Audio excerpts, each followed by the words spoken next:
Hello friends, मैं हूँ गरिमा अरोड़ा और स्वागत है आप सभी का हमारे चैनल बॉलीवुड स्टूडियोज पर।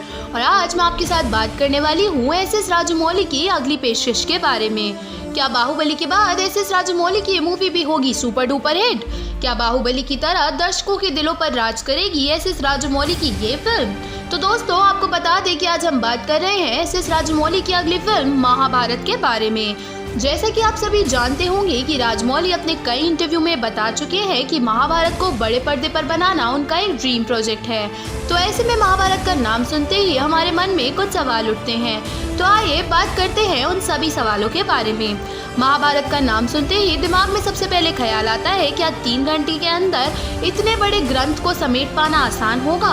क्या 3 घंटे के अंदर महाभारत को दर्शाया जा सकता है? ये देखना काफी दिलचस्प होगा कि किस तरीके से 3 घंटे की मूवी में महाभारत को दर्शाया जाएगा।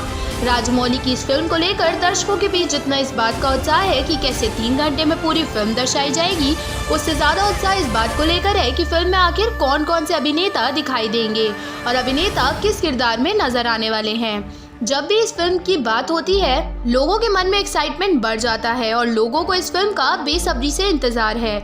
सुनने में आया है कि अब तक ये सबसे बड़े बजट की फिल्म होने वाली है और इस फिल्म का बजट लगभग 700 से लेकर 1000 करोड़ तक हो सकता है। जितना ये फिल्म अपने बजट को लेकर सुर्खियों में रही है, उससे कहीं ज्यादा इस फिल्म की कास्टिंग को लेकर लोगों के बीच उत्साह बना हुआ है कि आखिर कौन सा हीरो किस किरदार में नजर आएगा।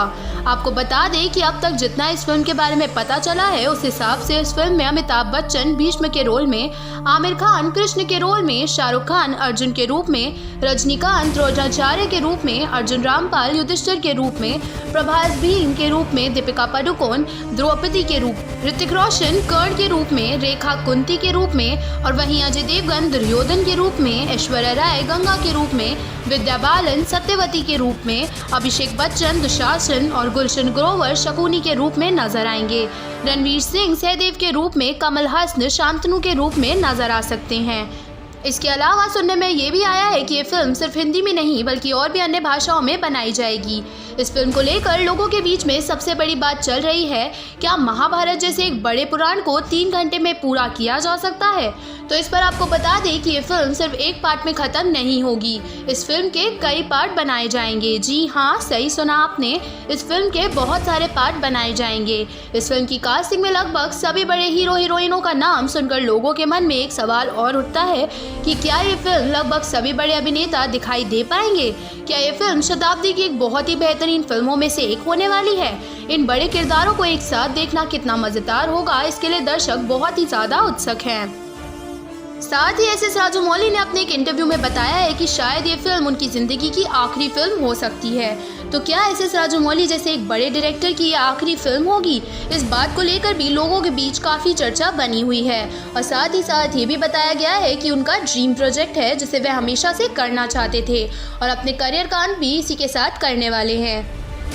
जिस समय बी.आर. चोपड़ा द्वारा निर्देशित फिल्म महाभारत दिखाई गई थी, उस समय लोग इतना टीवी नहीं देखते थे, लेकिन बी.आर. चोपड़ा द्वारा दिखाई गई महाभारत लोगों को इतनी पसंद आई थी कि उसके बाद कोई भी महाभारत लोगों को इतनी नहीं भाई और उस महाभारत को भूलना लोगों के लिए बहुत ज़्यादा मुश्किल था और उसका भूत लोगों के ऊपर ऐसे सवार था कि लोग उसमें उसके किरदार निभा रहे अभिनेताओं को भी उनके पात्र के नाम से ही जानते थे। तो ऐसे में एस राजमौली के लिए एक बहुत बड़ी चुनौती बन जाती है, क्या वे अपने द्वारा निर्देशित महाभारत की तुलना बी.आर. चोपड़ा द्वारा निर्देशित महाभारत से कर पाएंगे? क्या एस राजमौली द्वारा निर्देशित फिल्म लोगों के मन को उसी तरह से भा पाएगी जिस तरह बी.आर. चोपड़ा द्वारा रचित महाभारत भाई थी? साथ ही बाहुबली को देखकर लोगों की आकांक्षाएं उनके प्रति और ज्यादा बढ़ चुकी हैं, क्योंकि जैसा कि हम सब जानते हैं कि बाहुबली को देखने के बाद एस राजमौली की अन्य फिल्मों के लिए उनकी खुद की फिल्म एक चुनौती बन गई है और लोगों की अपेक्षाएं उनसे और ज़्यादा बढ़ गई हैं। और ऐसे में ये सवाल उनके सामने खड़ा होता है कि क्या उनकी खुद की फिल्में उनके लिए चुनौती बन जाएंगी? हमने महाभारत तो बहुत बार सुनी है और बहुत बार देखी भी है, लेकिन राजमौली की पिछली फिल्मों को देखते हुए तो हम ये सब जानते हैं कि उनकी फिल्मों में हमेशा हमें कुछ नयापन देखने को मिलता है।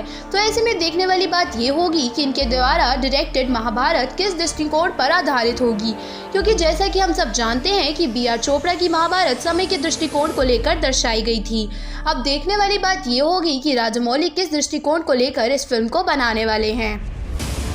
क्या ये फिल्म किसी एक पात्र को केंद्रित करते हुए दर्शाई जाएगी और क्या ऐसा भी हो सकता है कि ये फिल्म आज के संदर्भ को लेकर दर्शाई जाए? संभावनाएं बहुत ज़्यादा हैं, लेकिन राजामौली की इस फिल्म का जब से रिलीज़ होने की बात शुरू हुई है तभी से लोगों के बीच इस फिल्म का इंतज़ार हो रहा है और अब दर्शकों का इंतज़ार का पल टूटता जा रहा है और आखिरकार वो कब इस फिल्म को बड़े पर्दे पर देखेंगे और किस आधार पर इस फिल्म को दर्शाया जाएगा। ऐसा भी कहा जा रहा है कि इस फिल्म की रिलीज दिवाली तक हो जाएगी। राजामौली की पहली की फिल्म को देखते हुए ये कहा जा सकता है कि महाभारत कुछ अलग ही अंदाज में प्रस्तुत की जाएगी, जिसके बारे में ना तो कभी किसी ने सोचा होगा और ना किसी ने देखा होगा। लोगों का इस फिल्म को लेकर उत्साह इसलिए भी बढ़ता जा रहा है क्योंकि इस फिल्म में बॉलीवुड और हॉलीवुड दोनों के एक्टर देखने को मिलेंगे। आज तक हमने बॉलीवुड और हॉलीवुड के अभिनेताओं को बहुत ही कम फिल्मों में साथ देखा है और अब ये देखना काफ़ी इंटरेस्टिंग होने वाला है कि साथ में इनके द्वारा दर्शाई गई फिल्म लोगों को कितनी पसंद आती है। क्या इस फिल्म को देखने के लिए आप भी उतने ही उत्सुक हैं जितने कि हम? हमें कमेंट सेक्शन में ज़रूर बताइएगा।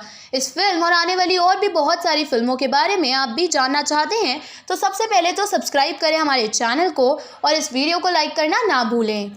ये स्क्रिप्ट लिखी है अंशिका अग्रवाल ने।